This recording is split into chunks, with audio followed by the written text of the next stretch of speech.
C'est toi, hibou. Les chouettes étaient filmées par 4 ou 5 caméras, ça fonctionnait bien. Tout se passe comme prévu. Quelqu'un s'est mis à crier. Mais un léger détail vient perturber la scène. La grande salle était éclairée par des flammes suspendues. Chris Columbus va obtenir la spontanéité qu'il recherche. L'une des chouettes est allée se poser sur l'une de ses coupelles. Tout le monde criait que la chouette brûlait. Elle prenait feu, mais ça n'avait pas l'air de la déranger. Le dresseur s'est précipité pour la récupérer et a couru en coulisses. Les enfants étaient très chamboulés. Quelques minutes plus tard, le dresseur est revenu avec la chouette. Tout allait bien. Il l'a lancée dans les airs et elle a volé au-dessus des enfants. Ils se sont levés et ont applaudi. N'imaginez pas une chouette en feu s'écrasant sur le sol. C'était pas comme si on avait grillé une chouette. Il semblerait pourtant que ce soit le cas. Le dresseur m'a dit que ce n'était pas la même. Je n'ai jamais demandé ce qu'elle était devenue. Aussi bien les cascadeurs que les animaux dressés ne vont pas être ménagés. Tony Christian va apprendre qu'il vaut mieux être celui qui donne le premier coup. Quand Gilderoy Lockhart perd sa mémoire, Ron doit lui donner un coup sur la tête. Qui es-tu? Greg m'a demandé de le frapper derrière la tête avec une pierre. T'es sûr? C'était pas une vraie pierre, elle était en mousse. Je l'ai frappé une première fois sur la tête et Kenneth a joué le jeu. Mais Greg n'était pas satisfait. J'ai recommencé, il voulait que je le frappe toujours plus fort. Kenneth a fini par me dire « Vas-y, fais-le ». Il a un sacré courage, ce type. D'accord, à la 3e prise, j'y suis allé fort. Vraiment?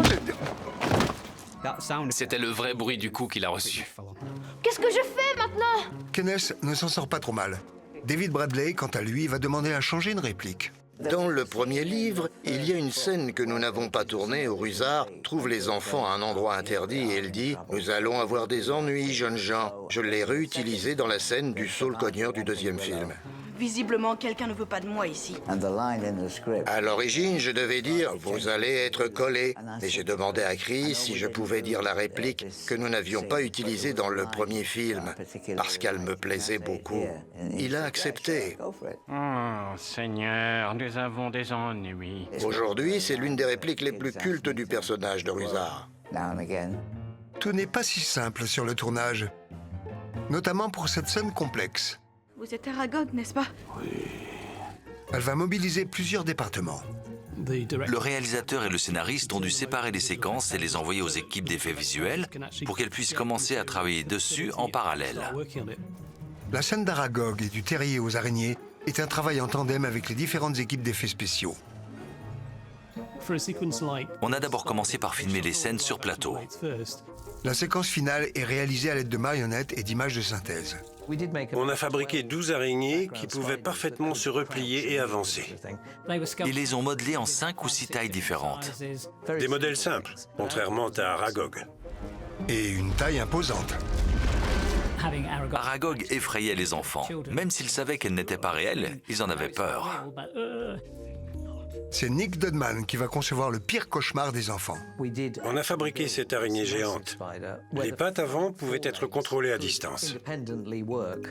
On la poussait pour la faire sortir du trou. Parfois, ça rendait très bien. Parfois, les pattes étaient désarticulées et c'était brouillon. Aragog est prête. Le tournage peut commencer. On a fait venir Daniel et Rupert sur le plateau de tournage et on a fait sortir Aragog de son trou devant eux. Ils ont tous les deux reculé. Merci. Ce sont les différents studios d'effets spéciaux visuels britanniques qui vont venir concevoir le reste des individus arachnides. Au début de l'aventure Harry Potter, la production travaillait principalement avec de grandes entreprises américaines. Quand il a été établi que la production allait continuer pendant plusieurs années en Angleterre, il a fallu qu'on recherche des partenaires locaux. C'est ce qu'ils font. La fameuse scène d'Aragog est confiée à un studio britannique prometteur, The Mill. On faisait beaucoup de publicité et de télévision. C'était le premier film pour lequel je réalisais des animatroniques. C'était une première. Ça va sans dire. On n'avait jamais créé ça.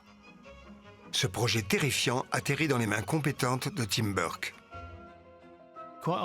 On accepte souvent des projets qui dépassent nos compétences et ensuite on se débrouille pour les réaliser. On fait un pari sur l'avenir. Tim et le reste de son équipe numérique se mettent rapidement au travail. À cette époque, la création de ces araignées a demandé beaucoup d'heures de travail. Il fallait les rassembler et faire monter la tension dans une ambiance angoissante. Hermione n'est jamais là quand on a besoin d'elle.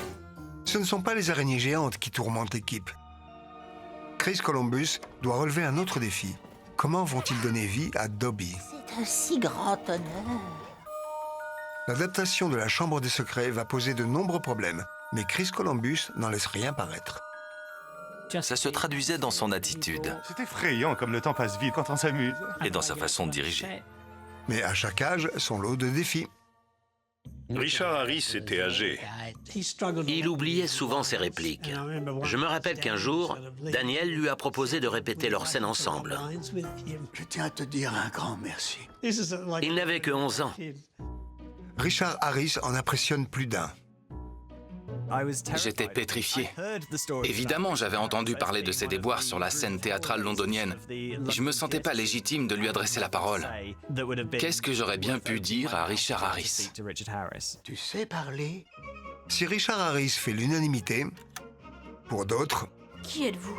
Dobby, monsieur. Dobby est le meilleur elfe de maison. C'est plus compliqué.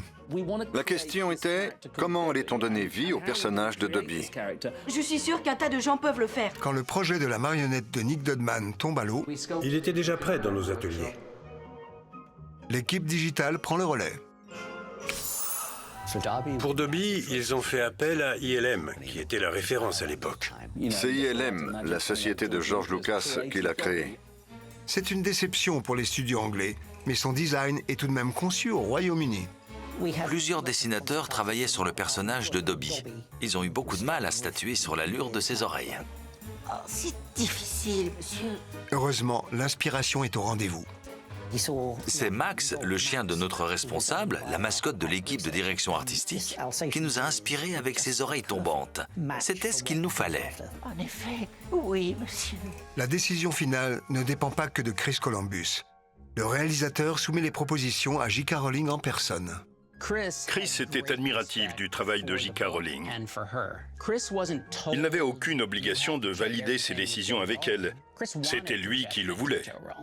Il souhaitait avoir son aval car c'était un grand fan du livre. Bien qu'ILM donne vie à Dobby, la marionnette de Nick ne restera pas au placard. La marionnette a permis aux équipes d'effets visuels d'étudier les jeux de lumière. Comme ils passent leur temps derrière un ordinateur, ça leur a été d'une aide précieuse. Ils ont gagné beaucoup de temps. Le basilic est un autre exemple de collaboration entre les équipes. Chris voulait que Daniel puisse tourner avec une créature en face de lui. On a donc récupéré le corps d'Aragog et on l'a transformé en un basilic de 9 mètres. Quand il se redresse, il mesure près de 5 mètres de haut. Daniel le trouvait effrayant. Il espérait que l'équipe de techniciens qui contrôlait cette gueule remplie de crocs qui le poursuivaient serait en mesure de l'arrêter à temps. La marionnette en elle-même était impressionnante. Heureusement pour les acteurs, les cascadeurs sont toujours prêts à prendre la relève. David Holmes doublait Dan et je doublais Rupert. La production fait une requête inhabituelle aux cascadeurs. Elle leur demande de foncer dans un mur en briques. Le mur n'était pas factice, il était bien réel. Allons-y.